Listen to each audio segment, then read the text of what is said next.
an event when we don't speak to some of the people that matter in occasions. I have with me Mr. Yaw Adu Gyamfi, who is the president of the Ghana Hubs Network, or better so, the chairperson. Good to have you on Baobab Entrepreneur. It's good that you said chairperson. You know, we recently launched the gender toolkits, and so for us, some of these terminologies sort of help us. We are careful with that. We are careful with that. So chairperson, yes. Thank you. You're welcome. You being a big player in Ghana Digital and Innovation 2025, what stands out for you? I think what stands out, not just for me, but for also the members of the Ghana Hubs Network, is the opportunity to contribute to digital transformation. And I think that that is a big one for all of the hubs that are involved. You know, when this whole thing, how we got here was through the regional programs. And then the regional programs, all of them were handled by or hosted by hubs across the country.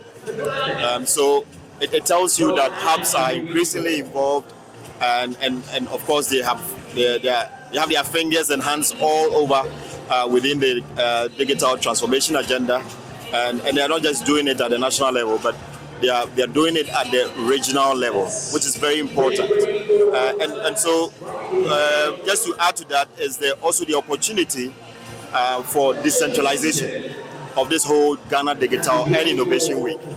Since 2023, a lot of efforts have gone into ensuring that we take the program increasingly to the regions and ensure that we are able to showcase the opportunities and challenges in the regions and how we can leverage digital and innovation, and as well as emerging tech these days, to be able to ensure that we address the challenges, of course, and also highlight the opportunities that especially young people can take advantage of.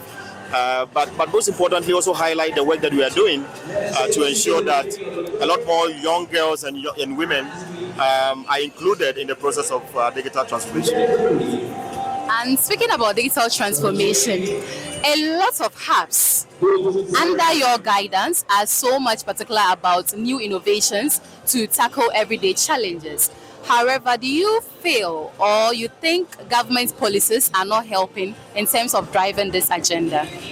Well, I think for us as a player in the digital and innovation ecosystem, I wouldn't lay blame on one entity because we are increasingly involved with government since 2017 in trying to address the systematic challenges in terms of access to infrastructure, access to infrastructure, not just the physical, but also the soft infrastructure as well.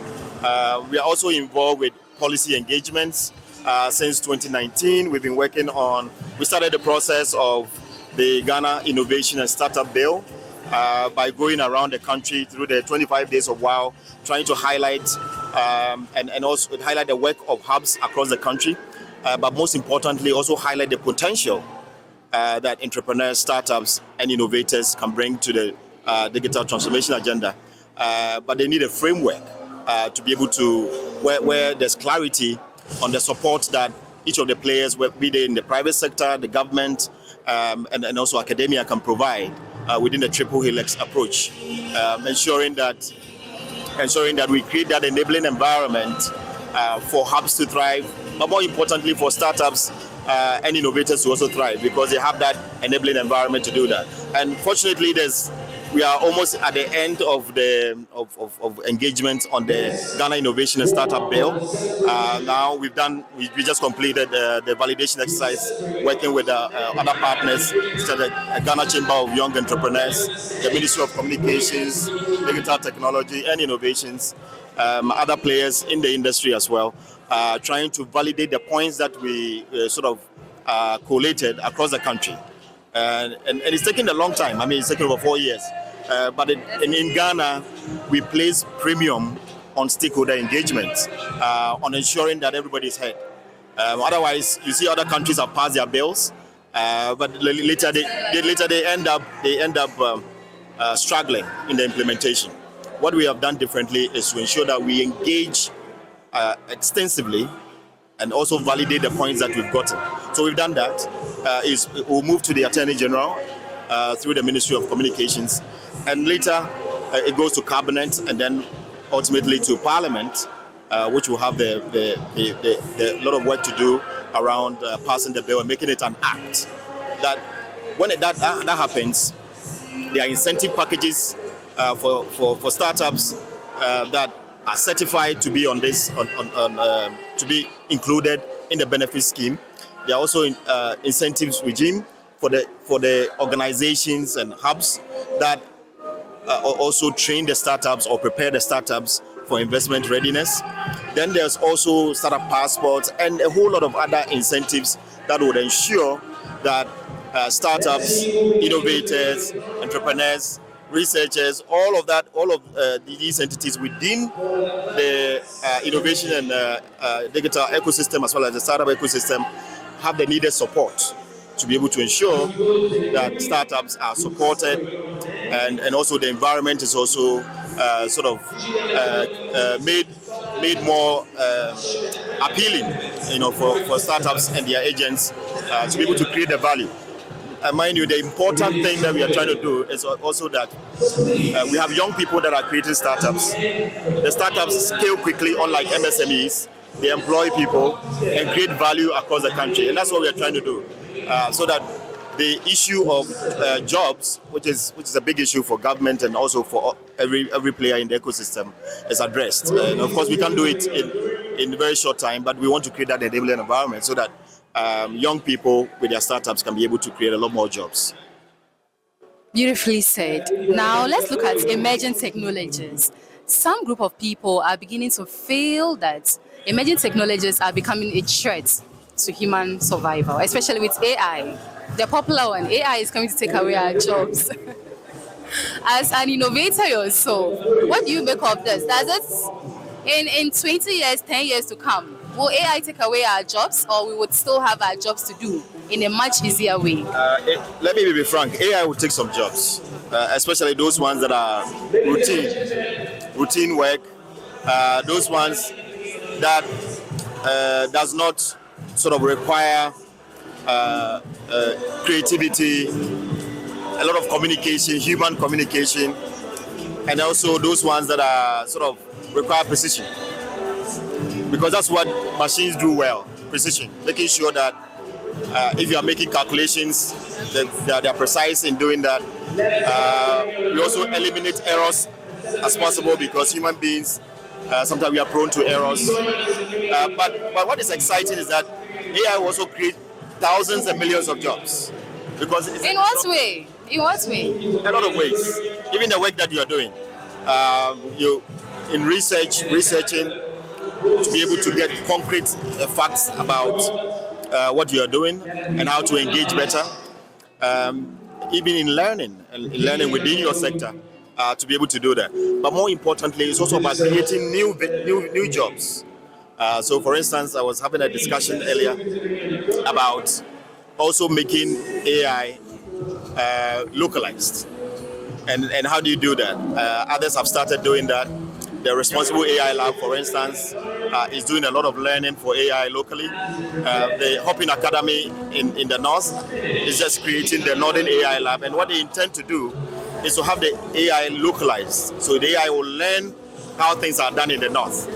So that when you get responses to some of the queries that are given to it, they become localized. Because as you know, the ChatGPT, for instance, is more of an European or West focused. So some of the responses that you get when you query it, if you're not careful and you don't review properly, it might not be able to localize your responses for you. Especially if you are talking about specific issues. If you want specific issues in the middle belt of Ghana, or the northern belt of Ghana, or the southern belt, you will need to feed the AI with a lot of information to localize it. I'm getting the concept of let's patronize made in Ghana. And what you're saying. Yes. So we are basically looking at using AI to address our own challenges here. Interesting. And making the AI also learn some of the challenges that we have, so that together we can work on localizing the solutions that the AI is able to produce for us. But more importantly, we have certain comparative and competitive advantages. And when you move across Ghana in other regions, there are competitive and comparative advantages. By localizing AI, we are also we are also ensuring that, for instance, shea butter production in the north, AI can help in documenting the standards, creating new job opportunities in terms of design, in terms of also creating new standards based on the traditional standards that are created, but coming out with new standards and making young people excited about sale of the shea butter, standardization of it, the branding, the design, and also building a whole new industry around it. Same for other sectors. If you come to the Middle Belt, cocoa, for instance, is creating new jobs around. AI is creating new jobs around those who know how to use the AI to help diagnose diseases quickly, by taking photos, uploading to databases, giving you sort of the solution to some of the diseases, because the AI has been made to learn about the cocoa industry and the cocoa diseases and the solitude and all of those things. So that's what we need to do to practicalize sort of the solutions that are giving us. So it doesn't give us generic solutions, but it's able to give us solutions that are local and are also helping. So if you are using AI to improve standards in shea butter production and enhance the production, as well as also address the seasonal issues of the trees, because I know there's a lot of research that has been done in the north, for instance, in UDS, around how to reduce the number of years it takes for shea butter trees to mature, right? AI can help improve that in terms of the quest to reduce the number of years it takes for maturity. And also, more importantly, the security around it, because some people cut it for firewood and things like that. So improving security, improving tree health, and addressing some of the diseases that are associated with the shea trees. And when you do that, what you're trying to do is that you are enhancing production. You are ensuring that more shea nuts are produced, more shea butter is produced, and of course quality shea butter. And then also you can have the AI address the issue of free fatty acids in the shea butter production, which reduces the quality. So once that one is done, what you're doing is that you're sending more quality shea butter out in the market, out to Europe, and more importantly, leveraging the African Continental Free Trade Area Agreement, so that when quality shea butter gets to Kenya, they pay premium prices for it. And of course, our women in the north and elsewhere are able to also earn high income from the jobs that they do. But knowing very well that when they go back to fetch the nuts will still be there. The nuts will still be there and in a healthy condition, so that they can produce more shea butter. Interesting conversation it has been, but before we let go of you, how would you describe Ghana Digital Innovation Week 2025 in 3 words? What words would you use to describe it? I think for the exhibitions this year, you'll see that the exhibitions are very local. Yeah, you see that the exhibitions are addressing local challenges. And I would say that the second issue for me has been the involvement of those who are attending. They're asking a lot of questions. They're engaging. They want to find out how they can leverage some of the solutions that are available around here. And the third one has been sort of the decentralized, the quest to decentralize the Ghana Digital and Innovation Week further, because we realize that to get to the national level, which is the Ghana Digital and Innovation Week, you need to pass on the road, and the road is regional. So now we have 6 regions out of the 16 regions that are doing that, but more importantly, we want to be able to get to the 16 regions and ensure that every region's potential is highlighted. And also these regions can also explore the leveraging of emerging technologies such as AI, as we talked about earlier, in addressing some of the challenges that they have, but more importantly also highlighting more opportunities that young people, women, boys, girls, men can also take advantage of. Yes, it has been an electrifying conversation with Mr. Yaw Adu Gyamfi, chairperson of the Ghana Hubs Network. You enjoy the rest of the program.